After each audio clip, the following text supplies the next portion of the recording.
Ben münasibət bildirdim. Qazaxıstanda, Astanada keçirilən beynəlxalq müsabiqədə Azərbaycan tərəfindən iştirak edirdi Samirə Əfəndi. Və orada erməni nümayəndə iştirak edirdi. Onların münasibəti 12 bal vermək, yüksək bal vermək, eyni zamanda o yüksək, o da qalsın qıraqda. İndi o da bir siyasətdir. Onlar da bizim nümayəndələrə verə bilərlər. Amma o şəkildə qucaqlaşma, bir-birini səhibindən artıq səmimi. Nədir bu deməkdir? Onunla bağlı rezonans doğurdu, reaksiyalar da var. Mən hesab edirəm ki, bu insanlar özlərinin hərəkətlərinə bir qiymət verməlidir. Baxmalıdır öz hərəkətlərinə. Bu cür hərəkətlər olmaz axı. Mənə qarşı müəyyən bir tək çox az miqdarda fikir səsləndirənlər də oldu, bir iradını bildirənlər də oldu. Nəyə irad bildirirsiniz? Nəyə irad bildirirsiniz? Deyin görün, bax mənə bilir, deyin görün nədir? Mən nəyi düz deməmişəm orada? Hələ həddindən artıq yumuşaq demişəm mən. Başa düşürsünüz, yoxsa yox? Söhbət ondan gedir ki, şəhidlərin qanı axıbdır bu. Qazilərin əlini qolunu itiribdir. Şəhid analarının gözünün qarşısında heç nə olmamış kimi sən bir erməni gədəsini qucaqlayırsan, orada kürəyinə vura-vura, o da səni az qalmışdı qucaqlasın, aparsın. Az qalmışdı qucaqlasın, aparsın, nə aparırdı? Bıraxmaq istəmir səni. Ayıb deyil bu. Nə düşünürsən, nə fikirləşsən? Bəzilər deyirlər ki, güya musiqi, nə bilim, incəsənət, siyasət deyil. Və sənin ona o qucaqlanmaq sənin siyasət deyildi. Güya erməni özünün dostluğunu göstərir ki, mən sülh istəyirəm. Sən əgər musiqi ilə bağlı, musiqini siyasətə qarışdırmaq istəmirsənsə, sən o sözü deməməliydin ki, mən sülh istəyirəm.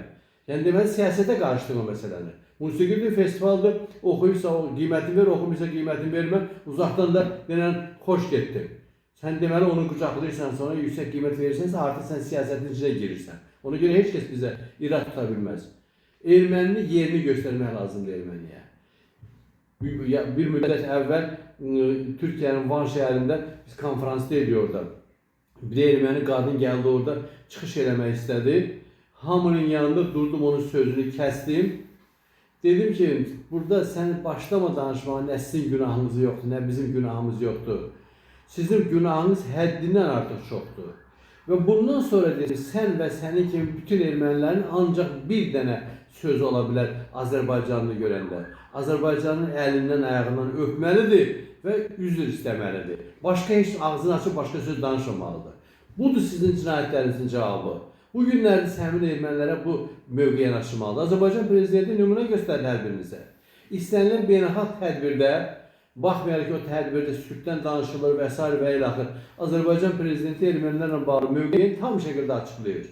Onların faşist hərəkətlərini deyir. Faşist adlandırır onları.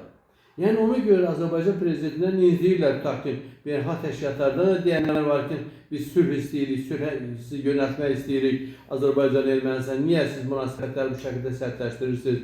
Və yaxud da Ermənistanın Paşinyan və digər rəhbərləri dərhal başlayırlar ki, Azərbaycan prezidenti niyə bu şəkildən aqressiv danışır?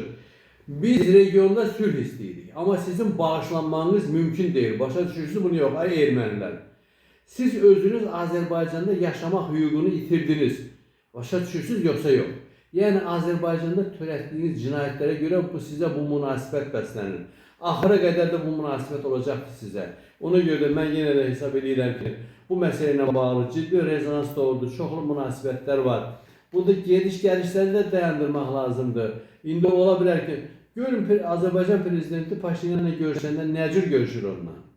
Gedək bir kofe içib deyəni dedi, işim var, sən get, iç mən baxaram, gələrəm. Siz nədir bunların qabağına düşürsünüz? Ta ki, beynəlxalq təşkilatlar nəsə istəyirlər ki, görüşsünlər. Niyə dəridən qabıqdan çıxırsınız onların qabağında? Çıxıb Bakını göstərirsiniz. Bunlara bir səmimi münasibət göstərirsiniz. Onlar cinayətkar olduqlarını hiss eləməlidirlər. Hər anda, hər yerdə hiss eləməlidirlər. Yəni bizim mövqeyimiz bundan ibarətdir. Ermənilərlə barış yoxdur. Onlar 100 dəfə, 1000 dəfə tövbə eləyənə qədər.